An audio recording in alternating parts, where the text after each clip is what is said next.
bienvenue dans ce tuto, enfin c'est le numéro 4. Alors, on ne dit pas webinar, c'est pas pompeux, on est dans un tuto, on est dans des trucs très pratiques. Et là, on est dans la communication avec l'accessibilité de Communicator. Comment communiquer et naviguer avec le regard avec Communicator 5. Et là, salut Adam, je suis avec François. C'est le cas que nous avons choisi aujourd'hui.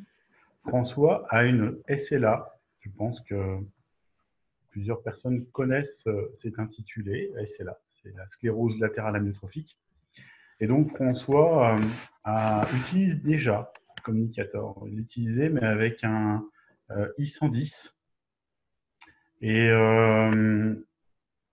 Comment dire, il l'utilise de façon tactile parce qu'il avait conservé des moyens moteurs. Mais aujourd'hui, il les a perdus. Et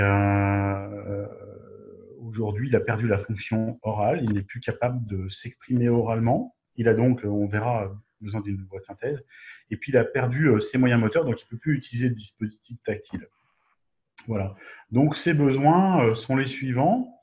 Il a besoin, évidemment, d'une accessibilité à l'ordinateur, mais une accessibilité ordinaire, comme vous et moi, c'est-à-dire accéder à Windows, accéder à Internet. Il a besoin de retrouver une voix de synthèse pour s'exprimer, communiquer avec les siens et le reste des personnes qui font partie de son environnement. Il a également fort besoin, puisqu'il l'utilisait déjà ordinairement, d'envoyer des SMS et puis envoyer des courriels. Et puis surtout, quelque chose qui est très important, il n'a pas du tout envie de dépendre des autres pour ce qui concerne ces sujets, c'est-à-dire l'accès à son ordinateur, l'informatique, et aussi la communication. Donc, il a besoin de quelque chose d'assez personnalisé, facile à utiliser, pas compliqué pour accéder à Windows, pour aller sur Internet. Et puis, comme j'ai dit tout à l'heure, il n'a pas il n'a pas du tout envie de dépendre des autres. Alors, Adam, bon, tu as vu, il utilise Communicator, mais là en mode tactile. Qu'est-ce que tu proposes aujourd'hui s'il utilise ça avec le regard? Eh bien, Cyril, on va rester sur Communicator, parce que Communicator est aussi utilisable par le regard. Regarde, je te montre ça sur mon écran. Tu vois bien mon écran, Cyril? Oui, très très bien. Eh bien, on est sur Communicator, qui est utilisable par le regard, et sur une page qui est personnalisée pour lui, avec tout ce que tu as demandé. Oui, je reconnais la page de François. C'est sa page qu'il utilisait déjà avec un X110. Voilà. Et donc, tu vas retrouver les options que tu as demandées. Par exemple, si tu veux discuter, on va aller dans Dire. Ah ouais, je veux bien. Voilà. Et donc, dans Dire, on a un clavier qu'on a personnalisé en amont. On va pouvoir écrire, puis énoncer ce qu'on a écrit. Je mets juste le son.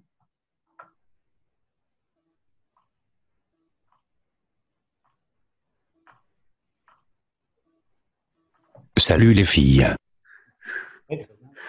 Voilà.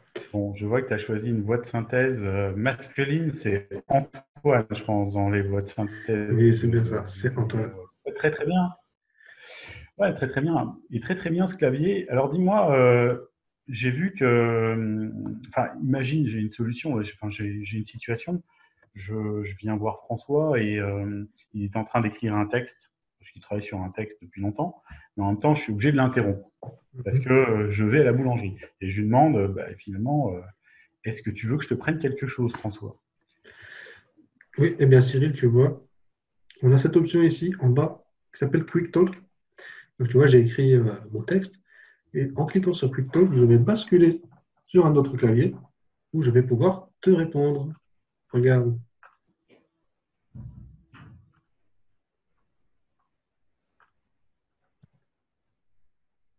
Des petits pains. Comme on dit dans le Des Nord. petits pains. Des petits pains, Voilà. des Et petits donc pains de pain si, au chocolat. voilà, quand D'accord. je ferme le Quick Talk, je reviens sur mon clavier où j'étais Je tout à comprends. l'heure, Donc, tu où as j'étais en train de travailler. le même clavier, mais je peux tout simplement interrompre et passer plus sur une conversation et sortir du sujet de fond sur lequel je travaillais. Donc, c'est vraiment très, très pratique avec exactement la même forme de clavier. Et Voilà. dis-moi, il y a un truc qui est vachement important pour François, c'est qu'il utilise beaucoup de langage préformulé. C'est normal, il a besoin d'utiliser des raccourcis. Alors, effectivement, la prédiction est intéressante, mais il a besoin de dire des choses, de répéter des choses plusieurs fois dans la journée. Donc, il a des phrases toutes faites. Qu'est-ce que tu proposes pour ça? Eh bien, on va utiliser les phrases rapides. Alors, regarde ici, à côté de dire, j'ai mis un ensemble de pages qui s'appelle mes phrases. Et donc, dedans, on va retrouver l'historique du discours, tu vois, ce que j'ai dit aujourd'hui. Mais aussi, on peut avoir des catégories qu'on a définies. Donc, on a rentré, par exemple, ici, amis, des choses que je dis souvent à mes amis, qui paye sa tournée, qui veut aller au cinéma, etc. Ah, Donc, très bien. on Donc, on va pourra les avoir des retrouver. catégories amis, des catégories voyage. On peut faire Voilà. les catégories qu'on veut. C'est très, très pratique. Ok. Et tu vois, dans le clavier, on va les retrouver très facilement. Parce que quand on écrit, on a ici euh, une prédiction de mots, mais on a aussi une prédiction de phrases basées sur les phrases rapides. Par exemple, si j'écris, euh, voilà, tu vois, j'ai commencé par écrire un Q, il me propose qu'il paye sa tournée. Et je peux aller encore plus vite parce que je peux utiliser des abréviations avec les phrases rapides. Par exemple, si j'écris S, L, F, je retrouve salut les filles. C'est vraiment super, on peut vraiment aller très très vite. Alors du coup, juste une petite question, est-ce qu'on bénéficie des mêmes outils qu'on peut avoir habituellement, c'est-à-dire le copier-coller, utiliser des smileys quand on est sur un texte? Eh bien oui, Cyril, regarde, dans le clavier, on va retrouver tout ce qu'on retrouve sur un clavier ou sur un ordinateur habituellement, donc des sauts de paragraphes, naviguer dans un texte. On peut même couper, avoir des copier-coller, avoir ici des smileys. On peut aussi aller plus loin, parce que ce clavier, on a aussi des paramètres d'affichage, par exemple, qui sont accessibles aussi par le regard. Très Donc on peut intéressant. changer, par exemple, la taille de la police sur la fenêtre de message. Mais on peut aussi gérer la fenêtre de partenaire ici. C'est quoi ça, la fenêtre partenaire, Adam? Ben, la fenêtre de partenaire, c'est une fenêtre qui permet d'écrire, par exemple, le message, mais sur le dos de la machine, donc pour avoir une communication en face à face plus naturelle. Tu veux dire que quand j'écris quelque chose sur Communicator, là, sur la fenêtre de message, ça apparaît au dos de l'appareil et la personne qui est en face de moi voit ce que j'écris. Exactement. Alors, soit on fait apparaître le texte pendant qu'on écrit, soit le texte quand on a fini d'écrire, soit on écrit juste ces trois petits points pour dire, attendez, je suis en train d'écrire quelque chose pour temporiser une discussion. Alors ça, c'est vraiment très en faveur d'une communication en face à face, d'une vraie communication. Vraiment très intéressant.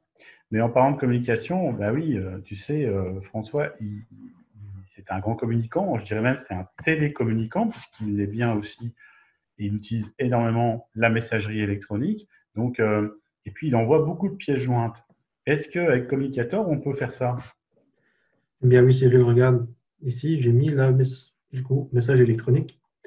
Quand je clique dessus, je retrouve en fait tout ce qu'on a besoin dans une messagerie électronique habituelle. À gauche, on a les emails. Donc, tu m'as envoyé un email.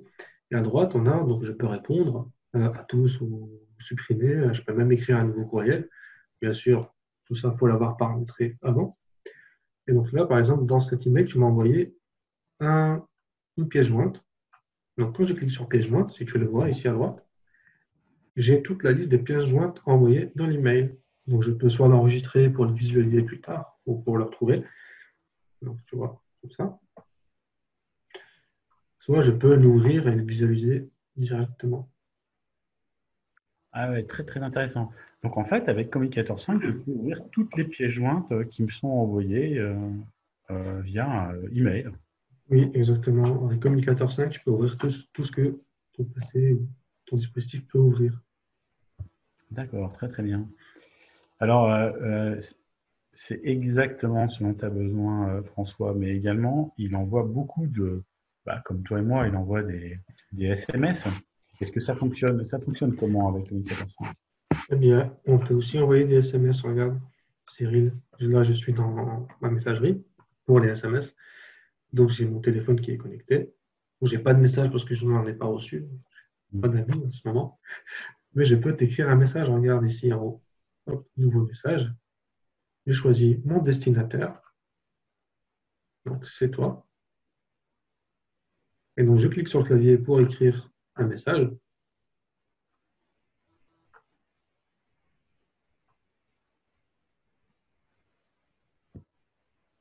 Je me suis trompé. Et tu m'envoies un SMS. Ah, très bien. Voilà. Donc, je t'envoie un SMS et tu devrais le recevoir dans un petit moment parce qu'il faut Reçu. du temps. Voilà. Donc, tu peux le montrer si tu veux. Voilà.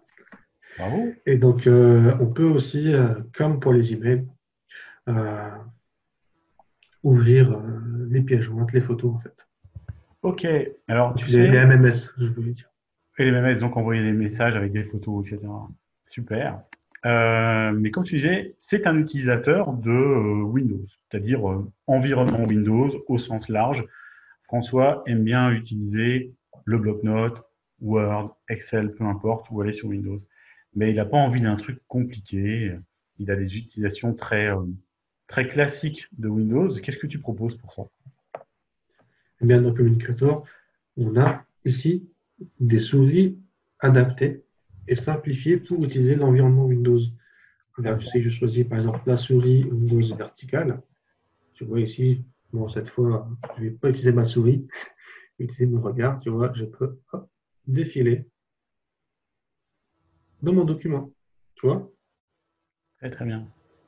Je peux aussi ouvrir un programme Grâce à comme, cette petite barre en bas avec les fonctionnalités, tu fais. voilà, la petite barre en bas. C'est très bien.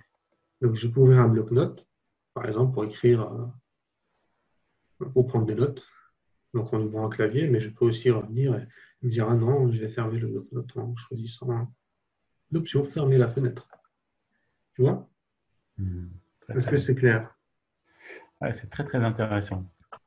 Alors du coup, bon, bien, je vois très bien comment on accède à une application qui est sous Windows. Et si je veux aller sur Internet et naviguer sur Internet, tout simplement. Eh bien, on a deux choses ici. Donc, accès Internet pour Firefox et accès Internet pour Chrome. Donc, je vais choisir celui de Firefox, par exemple. Donc, tu vois, je vais fermer ici. Donc, j'ai à nouveau une barre en bas. Donc, je peux démarrer Firefox en regardant l'icône démarrer Firefox. Voilà. Et je vais retrouver les options qu'on a sur un navigateur. Tu vois, donc suivant, retour, actualisé, etc. Je peux le refermer, mais j'ai une deuxième page ici. Donc, je peux taper une adresse ou saisir un texte. Et tu vois, quand j'ouvre le clavier, est-ce que tu reconnais ce clavier? C'est le même clavier que tout à l'heure. Exactement. Donc, quand on fait une adaptation pour le clavier, on va le retrouver partout dans Communicator. Un clavier qui sera transversal. Ouais, c'est parfait en fait que je sois dans l'application de voix de synthèse, là, dire, que je sois dans l'application pour envoyer des courriels ou des SMS, ou si je suis sur l'interface Windows et rechercher quelque chose sur Internet, je suis toujours sur le même clavier. Je suis jamais perdu. Exactement. Et Ouais, donc, ça, c'est utilisable, je le précise encore, par le regard et par contacteur aussi. ouais, c'est très bien. Voilà. Donc, je résume, c'est très intéressant quand on est sur l'interface Communicator 5, là pour François. Effectivement, il y a une home page, là comme on est en train de la voir, qui est personnalisée. On a ses applications préférées. On pourrait en avoir d'autres, mais ce sont les siennes. Donc, c'est parfaitement personnalisable. Donc, c'est exactement ce qu'il attend. Et puis, également, on sait qu'il a besoin de quelque chose de très facile à utiliser. C'est le cas. Il n'y a pas besoin d'avoir fait des efforts extraordinaires pour accéder à Internet ou accéder à l'interface Windows. En termes d'autonomie, c'est clair, il utilise le regard et c'est plutôt bien. Mais qu'est-ce qu'on peut faire? Qu'est-ce qui confère un petit peu plus d'autonomie encore aujourd'hui? Est-ce que tu as des choses à montrer qui permettent d'avoir encore plus d'autonomie? Bien oui, Cyril, je peux te montrer ce genre de choses qui sont disponibles sur les e-séries, donc les boutons adaptatifs, par exemple. Tu vois, en bas à droite, c'est des cercles. vois les cercles blancs? Eh bien, Ouais. figure-toi que ce sont des boutons tactiles. Alors, avant, c'était des boutons qui étaient physiques, il fallait appuyer dessus avec le doigt. Donc, demander à quelqu'un de venir pour monter le son, etc. Ceux-ci, ils sont aussi utilisables par le regard. Donc, je n'ai plus besoin de demander à quelqu'un de venir me monter mon son ou changer une fonction. D'accord, très bien. Bon, ça signifie que François peut tout simplement augmenter le son tout seul, sans avoir besoin de personne. Il pourrait très bien, par exemple, être au supermarché avec les bruits des caisses, beaucoup de bois autour de lui. Et il peut décider par lui-même d'augmenter le son pour se faire entendre. Ça, c'est vraiment de l'autonomie et de la communication. L'autonomie en Exactement. communication. Également, s'il le souhaite, il peut tout simplement confidentialiser comment dire, un échange et baisser le son parce qu'il a envie de parler moins fort. Ok, il y a d'autres choses. Tout à l'heure, tu as parlé en effet de la fenêtre partenaire. C'est vachement intéressant, ça. Oui, bah, du coup, on peut marier les deux et baisser le son et utiliser la fenêtre de partenaire pour confidentialiser des discussions. Ouais, tout simplement de maintenir le contact oculaire avec quelqu'un, avec la personne avec Voilà. laquelle on communique. Ok, Voilà. c'est très très bien. Voilà, ou temporiser une discussion, par exemple. Ah ouais, ouais, c'est Voilà. très très intéressant. Très intéressant. Et enfin, il y a aussi des choses comme ça sur les séries. C'est cette technologie qui s'appelle Wake Up Gaze. Donc, Cyril, t'imagines quand tu utilises un dispositif, par exemple ta télé, quand tu vas dormir, tu l'éteins. Tu ne vas pas avoir la lumière de l'écran sur ton visage toute la nuit.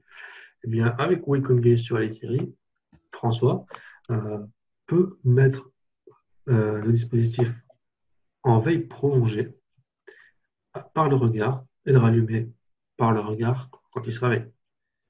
Et tout ça, tout seul. Ah, ça, c'est vraiment bien parce qu'on parlait tout à l'heure, François, lui, ce qu'il veut, c'est de l'autonomie, il veut dépendre de personne. Donc, tu es en train de me dire qu'il peut éteindre son appareil avec le regard. Exactement ça. Et il peut faire des trucs comme, par exemple, baisser, fermer les volets, éteindre la lumière dans sa chambre, et puis, Eh bien oui, avec des dispositifs qui sont équipés, il pourra aussi aller au-delà de la communication, de la télécommunication, en ajoutant du contrôle d'environnement.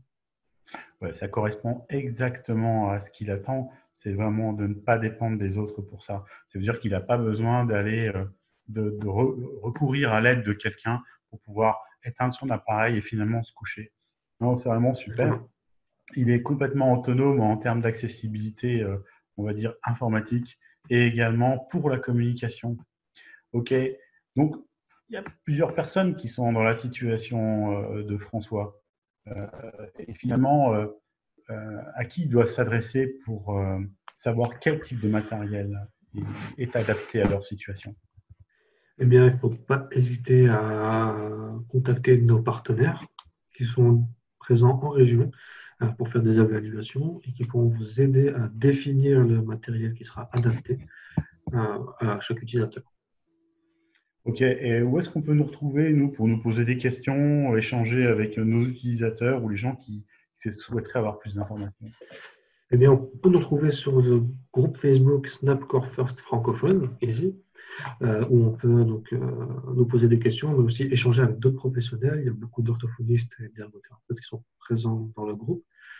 Notre page Facebook Tobii Dynavox France pour avoir les nouvelles, notre site web, tobiidynavox.com, mytobiidynavox.com pour avoir du contenu en téléchargement, par exemple avec Communicator, on peut aller chercher des ensembles de pages qui ont été créées par d'autres personnes, d'autres professionnels ou des familles en téléchargement gratuit. Et enfin, YouTube, vous allez retrouver cette vidéo par la suite, ainsi que les anciennes et les futures. Ouais, c'est super. Mais écoute, Adam, merci parce que je pense que là, tu fournis la solution qu'il fallait à François. C'est très pratique. Je répète, si vous avez besoin de plus d'informations ou poser des questions, n'hésitez pas. Nous vous répondrons sous la forme de FAQ, des questions fréquemment posées. Et sinon, à bientôt pour le prochain tuto. Cyril et Adam. Ciao, bye bye. Au revoir, à bientôt. Bye.